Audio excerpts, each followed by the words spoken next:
Minister Zafrul, thank you so much for taking the time talking to us here. Now, this year Malaysia is at the SCO Summit as a guest country.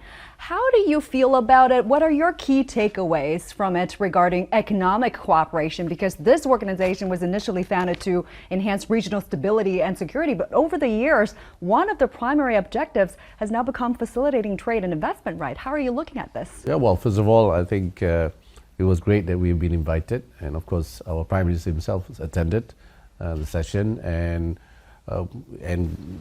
it's timely with what's happening in the world today. If you look at the geopolitics, the geoeconomics, this is a time where countries need to get together to address some of the concerns, and SCO is an example of the importance of multilateralism. This is an important part where in the world today where we live in a multipolar world, countries like Malaysia, which is a very open economy, needs to continue to engage. And China is showing the way how important it is to be inclusive in our approach, not just, as you mentioned, in diplomatic and security, but also in economy, especially when it comes to trade and investment. What do you make of the consensus being reached at the SCO Summit? What stood out to you the most? Yeah, well, to me, I think what's important, as when President Xi talked about global governance, right, is to this year we celebrate the 80 years of the establishment of the United Nations, for example, and 80 years since the end of World War II. Things have changed, with AI, with 4IR initially. Many progress have been made within that 80 years. The question now is whether that progress that we made, accelerated in recent times especially, is it still relevant of the institutions we have today? The multilateral institutions, of course, United Nations is one of them. Talking about World Trade Organization, we're talking about IMF, we're talking about World Bank, ADB, all the various multilateral platforms that we have today. Is it still relevant? Is it still inclusive? Is it sustainable?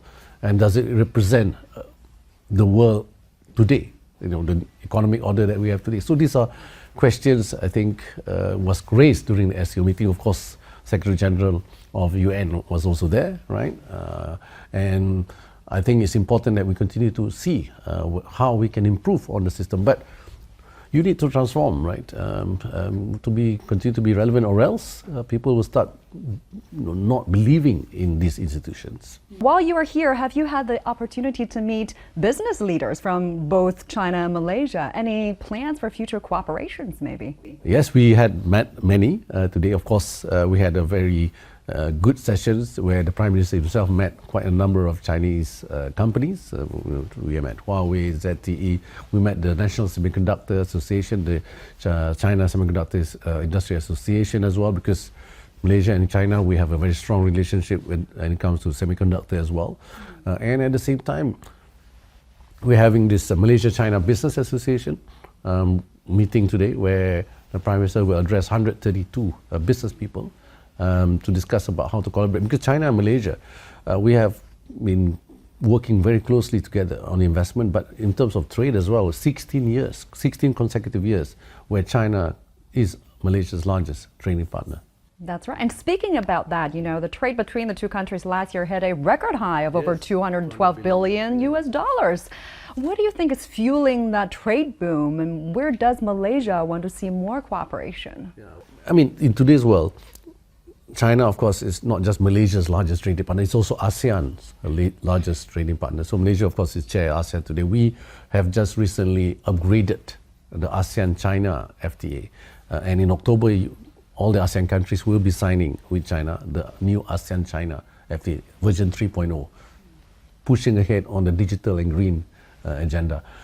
So we feel that with that upgrade of the FTA, there will be further trade between Malaysia and, of course, ASEAN countries. And don't forget, we have the Regional Comprehensive Economic Partnership, RCEP, where China, of course, is part of RCEP together with other countries in ASEAN, and, of course, Australia, New Zealand, Japan, and Korea is the biggest trade FTA in the world. So to say that globalization is dead, I think is still premature. But, of course, at the same time, we have challenges. And for us, as a Malaysian economy and representing ASEAN, it's important to come to China engage the business entities, the business people here about how we need to strengthen our relationship when it comes to trade and investment.